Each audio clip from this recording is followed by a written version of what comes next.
positive. 100% positive. You don't want to talk. All right. Here we go. Guys, what's going on? Finally, welcome back to the show. It has been 2 weeks, just about 2 weeks, I believe, since I've been able to get one of these out. And it seems like forever. A long time, it seems like forever. A lot has happened. A lot has went down since the last one, so we got a lot of stuff to talk about. I was planning on having somebody on again this week, but I can't seem to get the audio right. So I'll get it figured out, and hopefully we can do that. But I do have somebody right here beside me. This is the main man, Lane Possum. He wanted to be here, but he didn't want to talk. I don't know why. He wanted to be here, but he didn't want to talk. So most of you know I went to Waco a couple weeks ago to watch the Tap State games. And I haven't been able to talk much about it, but I'm fixing to right now. That was a long day for me. I left the house about 9 o'clock that morning and didn't get home till a little after midnight. So it was a long day, but it was a pretty good day. Had a lot of fun. Going to start with the Marble Falls Faith and Waco Live Oak game.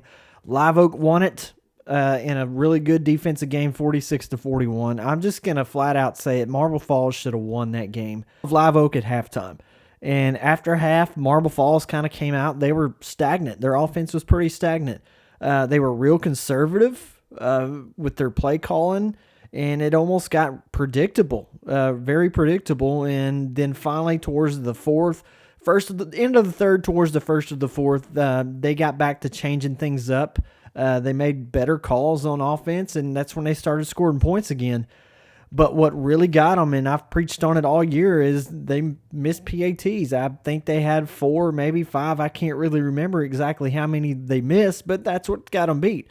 So do the math. Do the math on those 4 and see what the score would have been. All in all, it's a pretty good game. Live Oak was the team we saw all year. They're just flat out good team. So moving on, Houston Emory, San Marcos Academy. Emory won at 69-24. Absolutely dominated. From the kickoff, it was obvious on how the game was going to end up. Actually, watching them warm up, I knew how the game was going to go. Emory's just that good. San Marcos didn't have an answer for them. Unfortunately, really all San Marcos had was the Chizzy Efobi kid, and he carried San Marcos. In a state championship game, especially against a team like Emory, that can't be the case. You got to have multiple pieces on both sides of the ball and in all aspects of the game to win a state championship game. And San Marcos just didn't have it, unfortunately. But like I said, Houston, Emory, they're just too good. Dominating team, really good team. Now, to the banger of a game that I was really excited about. Is by far one of the best games I've been to in a long time. Fort Worth Covenant over Bracken, 68-66. Absolutely thriller of a game. Before I really want to get into it, I do want to give a shout out to Bracken's Laramie Chapa. He tore his MCL, I think the week before state, and he wasn't able to play. And I talked to Chapa before the game. He seemed like he was okay, in good spirits, but I knew it was tearing him up. And he hated, couldn't stand it. He did have surgery on it last week, I believe, and he went through it well. So Chopper, keep your head up, man, and get ready for baseball. So back to the game. I knew it was going to come down to a possession or a turnover or something like that. And I'm really going to say that's what it was, if I remember correctly, because it's been a while ago. If I remember correctly, Bracken had a couple of turnover on downs, maybe 1 or 2. And I'm going to say that's what cost it for him. I will say Bracken did a really good job of shutting Whit Jewett down, and he's a tough one to shut down. Whit even told me after the game, I got to talk to him for a little bit, they shut him down, and that's what he told me. But when shutting one person down, what does that do? It opens everybody else up, and that's exactly what happened. Lanham Briley, by far, he is in my top 5 of quarterbacks in the state of Texas, by far. He ran that offense near perfect, and if you haven't watched Fort Worth's offense, it's pretty complex. There's a lot of moving parts to it, and they execute it well for what they do. The game winner now, And I wish I had the kid's name, and I don't know the kid's name. Fort Worth kicked a 40-yard field goal to win that game with probably 30 seconds left in the fourth quarter. I was sitting with about 4 of the coaches, and we honestly couldn't believe it. Fort Worth had it was a fourth and long, and I'm thinking it was about 18 yards or so to go. And Fort Worth called a timeout. Okay. Then after the timeout, the kicker comes out. And as soon as the kicker came out, Bracken called a timeout. And immediately we started thinking, me and the other guys were thinking, what's fixing to happen? What would you call? What would I call? What would you call? And we finally came to the conclusion that it was probably going to be a fake field goal attempt. That's what we were all thinking. Because the kicker, he had already missed several PATs. I can't remember exactly how many it was. Are you picking your nose? No. Okay. It looked like you were picking your nose. He already missed several of the kicks, so we were thinking there's no way this dude's fixed to kick it. And sure enough, good snap, good hold, good kick. The dude absolutely drilled it. It was unbelievable. If Bracken would have got that stop, the game would have been over. Bracken got the kickoff, and they were driving, moving the ball real well. They were handling the time really good, making good decisions. And I think they got the clock stopped with about 8 seconds left.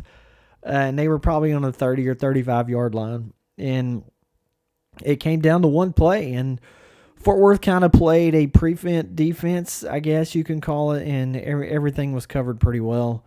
Colt made a pass down about the 5, and it got intercepted. And even if it wasn't intercepting, they made the catch. I don't think he would have got it into the end zone because it was played well. I think there was 2 guys. It was double coverage. There was 2 guys on the receiver, and it just wouldn't happen for him. Like I said, one of the best games I've been to, and it wasn't just one quarter. It was the entire game that was back and forth, played really good. Now, moving on to our 2 games last week. Well, this week, actually, on Wednesday. May and Westbrook and Motley and Strawn. This guy got to go with me. Did you have fun? Yeah. Yeah, he had a good time. And if y'all remember, he got his picks right, Westbrook and Strawn. So I want to talk about Motley and Strawn first. Okay. Strawn hammered Motley 72-38. I started the page and podcast around the end of September, I think, 1st of October. I can't really remember. And I've said it since then, Strawn was going to win state. All I can say is I told y'all so.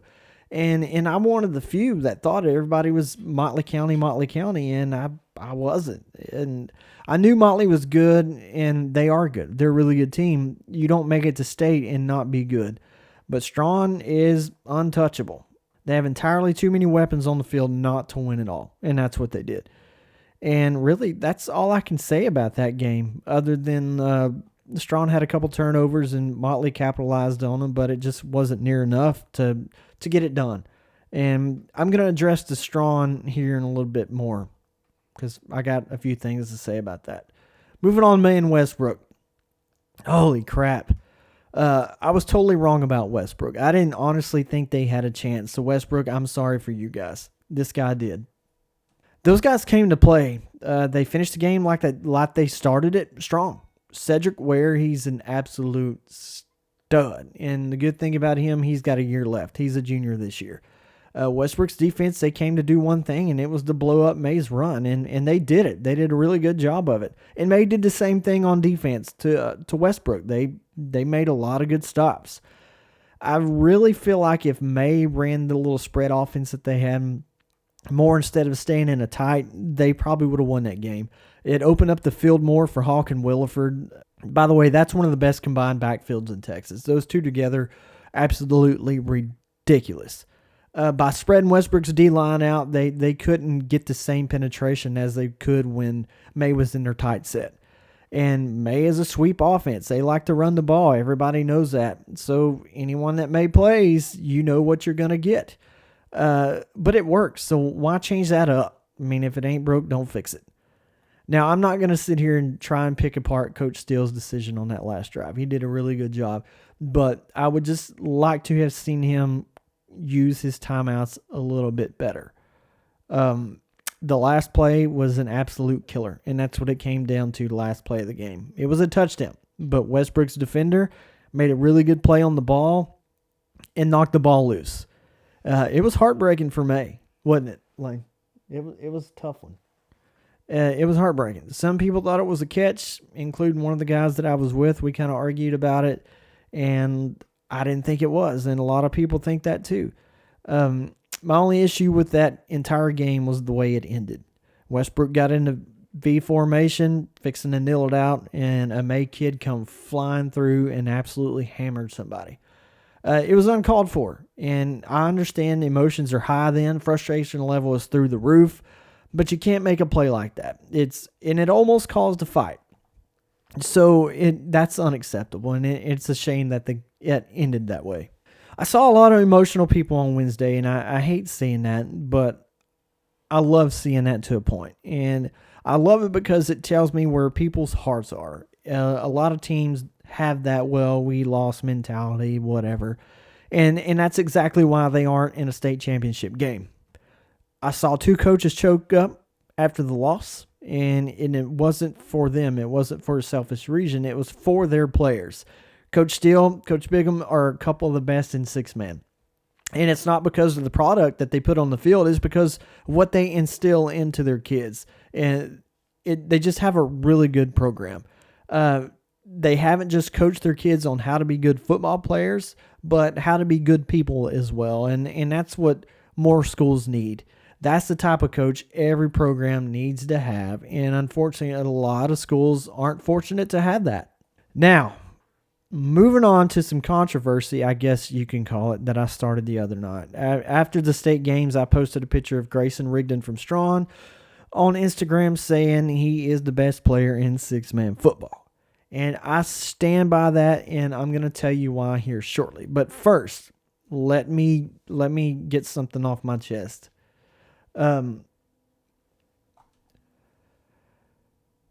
Everything I post is my opinion. You may not agree with me. You may agree with me, and that's perfectly fine. And if you want to talk about it, we can talk about it, which several of us have. But when you want to cuss me out and say some pretty horrible things over an opinion, you need to get right with yourself and grow up. When you can't respect someone else's opinion, you'll never be respected as a person.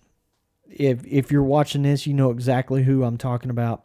Now that that's done with, there's probably, well, I'm not going to say probably, there's hundreds of players out there that are absolute total beast on the field. By me saying Grayson is the best is not me trying to take away from any of those other kids, but by no means at all. I saw some of them Wednesday. Cedric Ware, Avery Williford, Caden Hawk, some of the good ones. This guy thinks so too. You can put him up there with the best. You can put Braxton Kirkland. Where's he from? Rankin. Braxton Etheridge. Where's he from? Spring Lake. You can put them up there too. You can also put Jaden Bryant, Sergio Champion, Zane Capps in the mix as well.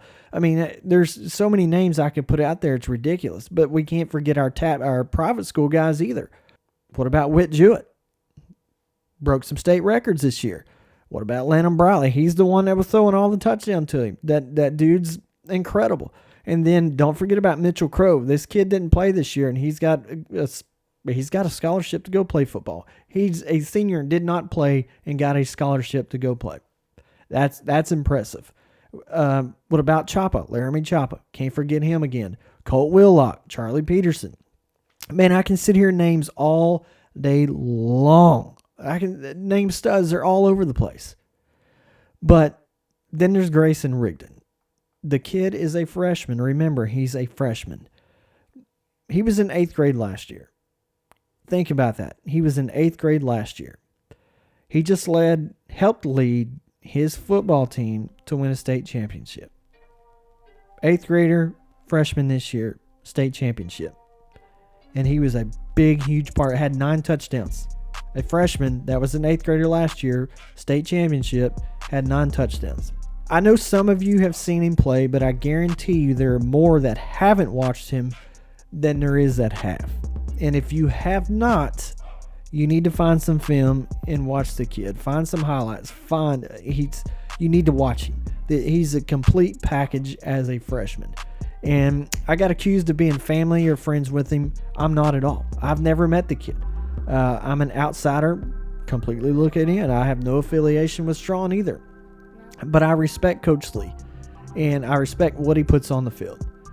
What I also see is Grayson hasn't even reached his maturity level yet. He still has 3 more years to go with Coach Lee, and everybody knows what Coach Lee does to these kids. So by the time he is a senior, I believe he will be 10 times the player that he is right now.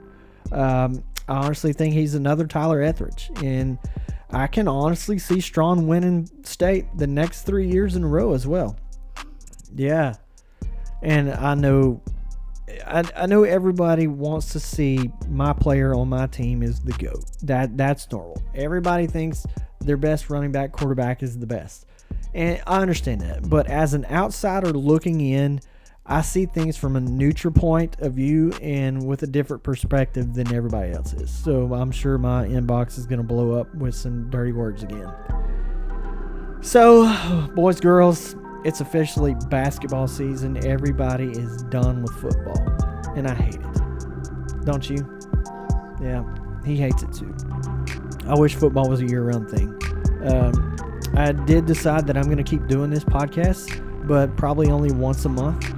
So now I'll have some time to get this audio thing right where I can get my people on. So I'm going to wrap it up, guys. It's been a great season. A lot of craziness has happened. And, guys, I can't thank y'all enough for all the support. You want to say anything, bud? No? You good? He's good.